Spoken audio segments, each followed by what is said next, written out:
The fleet returned to Earth space in 2233 after a long victory tour of the League.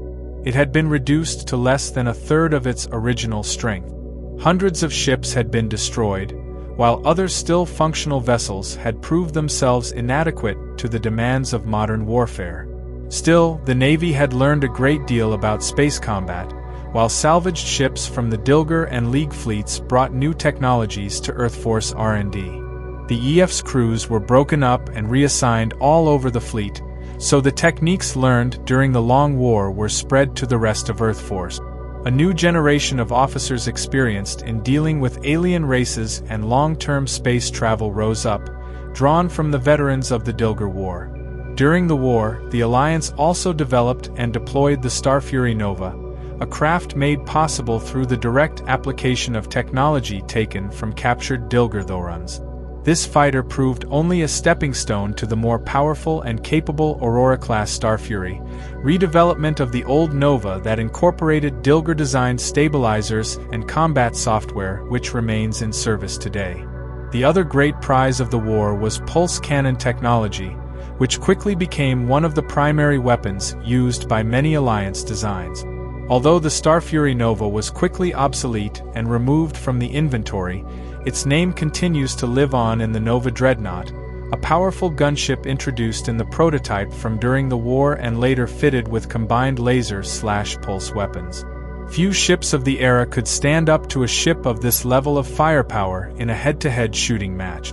In addition to the positive effects on Earth's morale, total victory over the Dilgar also provided huge technological advantages. The Dilgar possessed weapons of a type never before seen, among them bolter and pulsar guns capable of operating not only in offensive ship-killing mode, but equally well as anti-fighter defense systems.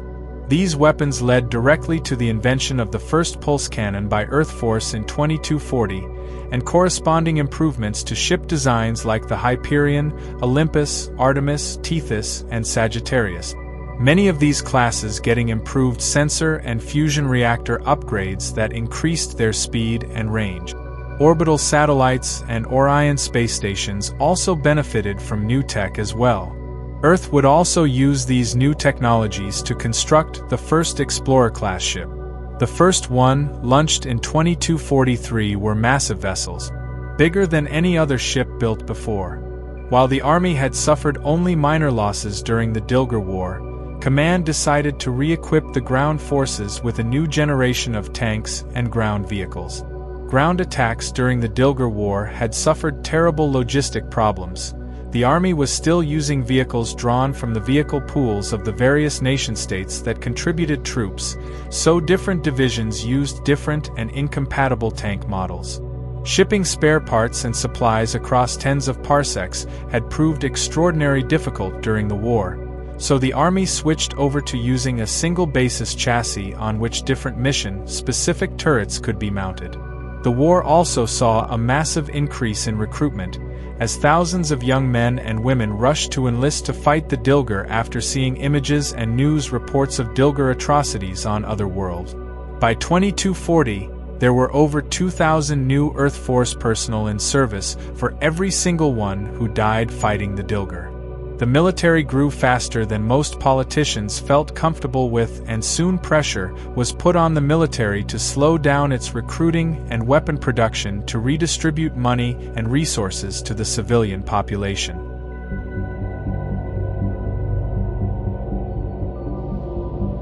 The victory over the powerful Dilgar was indeed a time of great rejoicing. The Alliance had, over the course of only 70 years, gone from a nation just beginning its first interstellar forays into one powerful enough to fight and defeat an advanced force that had all but conquered over a dozen established races. In the process, they effectively established themselves as one of the dominant powers in the region, taking their rightful place alongside the Centauri and Narns and earning the respect of both races. Indeed, both the Republic and regime were resigned to making hollow accusations about how the other race had allowed an empire as horrible as the Dilgar to run rampant. Beyond mere technology, however, the Dilgar War had changed Earth Force forever. Earth had successfully intervened in the affairs of the galaxy, winning the respect of the League and putting themselves on a par with the two current great powers, the Narn and the Centauri. EarthGov's foreign policy began to change, becoming more open to more interventions and peacekeeping operations.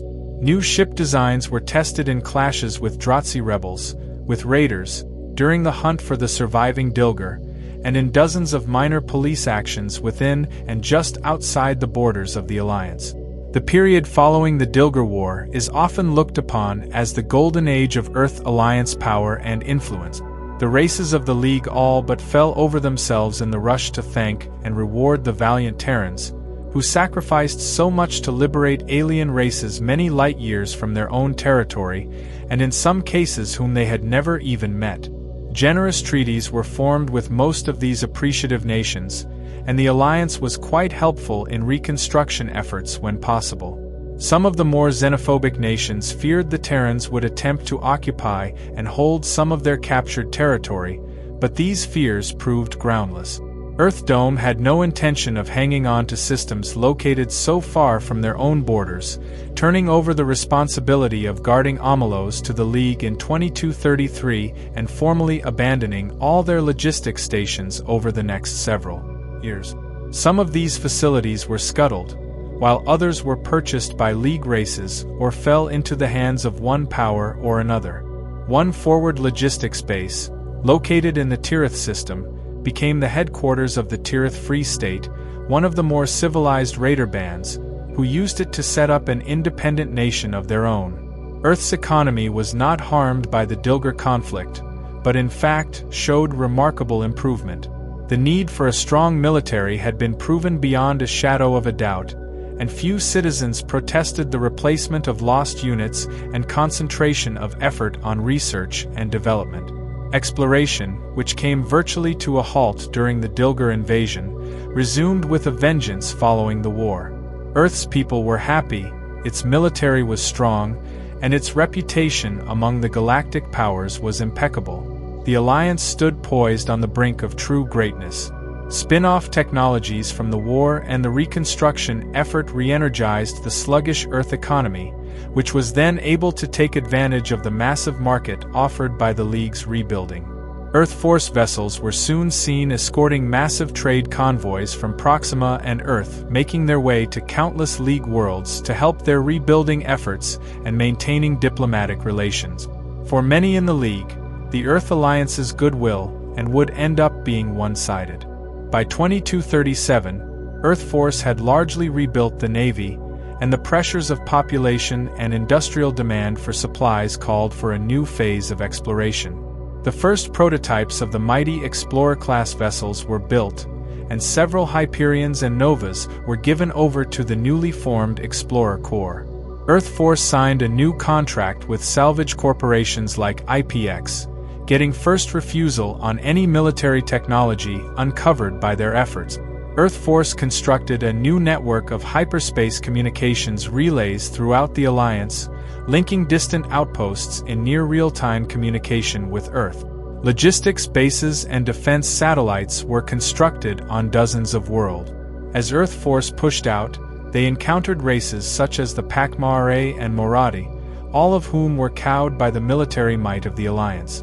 The fleet seemed virtually invincible, with the Centauri in slow decline and the Narn locked in a fruitless Cold War with their old oppressors. The Earth Alliance seemed poised for ascendancy over known space.